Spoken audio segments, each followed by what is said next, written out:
Iran में worship नहीं भेजने से चीन से नाराज हो गए हैं डोनाल्ड ट्रंप ने चीन को धमकी दी है। अप्रैल में चीन का दौरा टाल सकते हैं ट्रंप। अमेरिकी राष्ट्रपति ने फाइनेंशियल टाइम्स को दिए एक इंटरव्यू में संकेत दिया है कि इस महीने के आखिर में चीन में होने वाला उनका शी जिनपिंग के साथ शिखर सम्मेलन टल सकता है। उन्होंने ये भी कहा है कि बीजिंग को स्ट्रेट ऑफ हॉर्मुज को फिर से खोले मदद करनी चाहिए, क्योंकि चीन अपनी करीब 90% तेल आपूर्ति इसी क्षेत्र से प्राप्त करता है। विशाल विवेक हमारे साथ लगातार बने हुए हैं। विशाल, लेकिन डोनाल्ड ट्रंप को यह समझना भी होगा कि ईरान का एक सहयोगी देश है चीन, तो ऐसे में चीन अमेरिका की मदद क्यों करेगा, क्योंकि उसका काम तो चल ही रहा है ना, ईरान के साथ भी है अगर वो तो।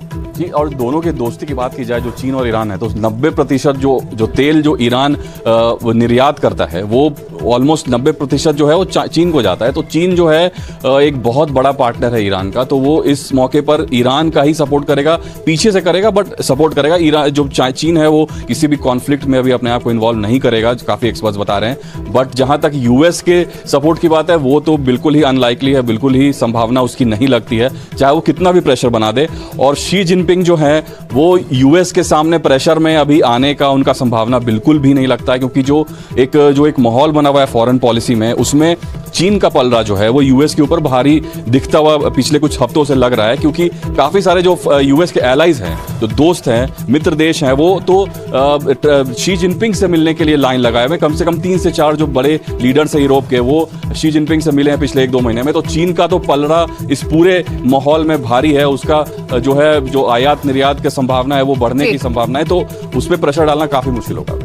जी बिल्कुल। और विशाल, ये भी साथ ही इस इंटरव्यू में उन्होंने कह दिया है कि जो शिखर वार्ता होनी है चीन के दौरे में शी जिनपिंग के साथ, वो टाल सकते हैं। तो एक तरह से वो धमकी भी दे रहे हैं कि अगर आपने इस वक्त हमारे मदद नहीं की तो हम आपसे मुलाकात या मिलने वाले नहीं हैं। धमकी दी है। अप्रैल में चीन का दौरा टाल सकते हैं ट्रंप। अमेरिकी राष्ट्रपति ने फाइनेंशियल टाइम्स को दिए एक इंटरव्यू में संकेत दिया है कि इस महीने के आखिर में चीन में होने वाला उनका शी जिनपिंग के साथ शिखर सम्मेलन टल सकता है। उन्होंने ये भी कहा है कि बीजिंग को स्ट्रेट ऑफ हॉर्मुज को फिर से खोले मदद करनी चाहिए, क्योंकि चीन अपनी करीब 90% तेल आपूर्ति इसी क्षेत्र से प्राप्त करता है। विशाल विवेक हमारे साथ लगातार बने हुए हैं। विशाल, लेकिन डोनाल्ड ट्रंप को यह समझना भी होगा कि ईरान का एक सहयोगी देश है चीन, तो ऐसे में चीन अमेरिका की मदद क्यों करेगा, क्योंकि उसका काम तो चल ही रहा है ना, ईरान के साथ भी है अगर वो तो।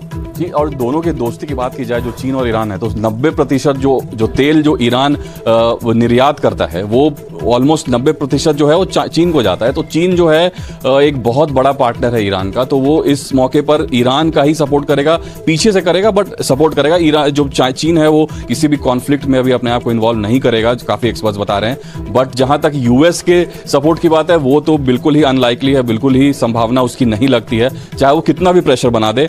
और शी जिनपिंग जो है वो यूएस के सामने प्रेशर में अभी आने का उनका संभावना बिल्कुल भी नहीं लगता है, क्योंकि जो एक माहौल बना हुआ है फॉरेन पॉलिसी में, उसमें चीन का पलड़ा जो है वो यूएस के ऊपर भारी दिखता हुआ पिछले कुछ हफ्तों से लग रहा है, क्योंकि काफ़ी सारे जो यूएस के एलाइज हैं, जो दोस्त हैं, मित्र देश हैं, वो तो शी जिनपिंग से मिलने के लिए लाइन लगाए हुए। कम से कम 3 से 4 जो बड़े लीडर्स हैं यूरोप के, वो शी जिनपिंग से मिले हैं पिछले 1-2 महीने में। तो चीन का तो पलड़ा इस पूरे माहौल में भारी है, उसका जो आयात निर्यात की संभावना है वो बढ़ने की संभावना है, तो उस पर प्रेशर डालना काफ़ी मुश्किल होगा। जी बिल्कुल। और विशाल, ये भी साथ ही इस इंटरव्यू में उन्होंने कह दिया है कि जो शिखर वार्ता होनी है चीन के दौरे में शी जिनपिंग के साथ, वो टाल सकते हैं। तो एक तरह से वो धमकी भी दे रहे हैं कि अगर आपने इस वक्त हमारे मदद नहीं की तो हम आपसे मुलाकात या मिलने वाले नहीं हैं।